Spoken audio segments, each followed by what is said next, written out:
Hello children, welcome to my class. CBSE 7th ക്ലാസ്സിലെ ഹിന്ദി പാഠപുസ്തകത്തിലെ ഹിമാലയ കി ബേട്ടിയാം എന്ന chapter പരിചയപ്പെടാം. ഹിന്ദി के प्रमुख लेखक नागार्जुन का एक निबंध है हिमालय की बेटियां. ഹിമാലയ കി ബേട്ടിയാം ഹിന്ദിയിലെ പ്രമുഖ ലേഖകൻ നാഗാർജുൻ്റെ ഒരു നിബന്ധമാണ്. हिमालय की बेटियां हिंदी के प्रमुख लेखक नागार्जुन का निबंध है. ഈ ചാപ്റ്ററിൽ ലേഖകൻ ഹിമാലയത്തിൽ നിന്നും ഒഴുകുന്ന നദികളെക്കുറിച്ചാണ് വിവരിക്കുന്നത്. ഗംഗ, യമുന, സത്ലജ് ഈ നദികളെല്ലാം ഹിമാലയത്തിൻ്റെ മകളാണ്. ലേഖകൻ ഈ നദികളെ വളരെ ദൂരെ നിന്നാണ് കണ്ടിട്ടുള്ളത്. അദ്ദേഹത്തിൻ്റെ മനസ്സിൽ ഒരു ആദരവും ഭക്തിയും ഈ നദികളോടുണ്ടായിരുന്നു. വളരെ ശാന്തമായും ഗംഭീരത്തോടെയും തന്നിൽ തന്നെ ഒതുങ്ങി നിൽക്കുന്ന ഈ നദികളെ ലേഖകൻ ആദരവോടെയാണ് നോക്കിക്കണ്ടത്. എന്നാൽ ഇപ്പോൾ ഹിമാലയത്തിൻ്റെ ഉയരങ്ങളിൽ ചെന്നപ്പോൾ ദൂരെ നിന്ന് കാണുമ്പോൾ വളരെ ചെറിയ രൂപത്തിൽ കാണുന്ന നദികൾ ഭൂമിയിൽ സമതലത്തിൽ എത്തുമ്പോൾ വളരെ വിശാലമായി കാണപ്പെട്ടു. നദിയുടെ ഈ രൂപമാറ്റം ലേഖകന് വളരെ ആശ്ചര്യപ്പെടുത്തി.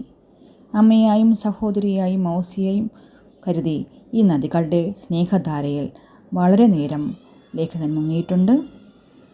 ഹിമാലയത്തിൽ നിന്നും ഒഴുകുന്ന ഈ നദികളുടെ ബാല്യലീലകൾ ലേഖകന് വളരെ ആശ്ചര്യപ്പെടുത്തി. എപ്രകാരമാണോ മക്കൾ അച്ഛൻ്റെ മടിത്തട്ടിൽ ഇരുന്ന് കുസൃതികൾ കാണിക്കുന്നത്, അതുപോലെയായിരുന്നു അച്ഛനായ ഹിമാലയത്തിൻ്റെ മടിത്തട്ടിൽ ചിരിച്ചും കളിച്ചും ഒഴുകുന്ന ഈ നദികൾ. അച്ഛനായ ഹിമാലയ പർവ്വതത്തിൻ്റെ മടിത്തട്ടിൽ കളിച്ചും ചിരിച്ചും ഒഴുകി നടക്കുന്ന നദികളെ കാണുമ്പോൾ കവിക്ക് വളരെയധികം ആനന്ദമാണ് അനുഭവപ്പെട്ടത്.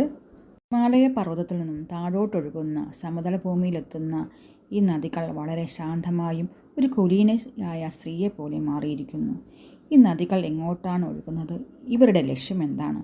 സിന്ധു, ബ്രഹ്മപുത്ര ഹിമാലയത്തിൽ ഒഴുകി സമുദ്രത്തിൽ എത്തിച്ചേരുന്നു. ഇവിടെ ഹിമാലയത്തെ സസുരായും സമുദ്രത്തെ ദാമാദ് എന്ന് പറയുന്നതിന് ലേഖകന് ഒരു മടിയുമില്ല.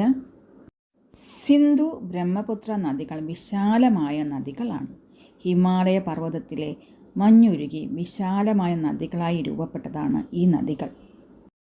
മഹാകവികൾ തൻ്റെ രചനയിൽ നദികളെക്കുറിച്ച് വർണ്ണിക്കാറുണ്ട്. മഹാകവിയായ കാളിദാസ് തൻ്റെ മേഘദൂത് എന്ന കാവ്യത്തിൽ വേധവ നദിയെക്കുറിച്ച് വർണ്ണിച്ചിട്ടുണ്ട്.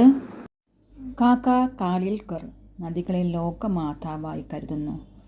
ഈ പ്രകൃതിയിലെ എല്ലാ ജീവജാലങ്ങളും ആശ്രയിക്കുന്ന നദികളെയാണ്. നദികൾ ഇല്ലെങ്കിൽ ഈ പ്രകൃതിയിൽ ജീവജാലങ്ങൾക്ക് നിലനിൽപ്പില്ല. ലേഖകൻ നാഗാർജുൻ നദികളെ മകളുടെ സ്ഥാനമായാണ് കരുതി വർണ്ണിച്ചിരിക്കുന്നത്. പല കവികളും നദികളെ സഹോദരിയായും വർണ്ണിച്ചിട്ടുണ്ട്. ടിബറ്റിൽ സത്ലജ് നദിയുടെ തീരത്തിരിക്കുമ്പോൾ തൻ്റെ കാലുകൾ വെള്ളത്തിൽ വയ്ക്കുമ്പോൾ ലേഖകനുണ്ടാകുന്ന അനുഭവം കൂടി ലേഖകൻ ഈ പാഠഭാഗത്തിൽ വർണ്ണിക്കുന്നു. തൻ്റെ മനസ്സിന് ശാന്തതയും ശരീരത്തിന് ഒരു തണുപ്പും അനുഭവപ്പെട്ട് എന്ന് ലേഖകൻ ഈ പാഠഭാഗത്തിൽ പറയുന്നു.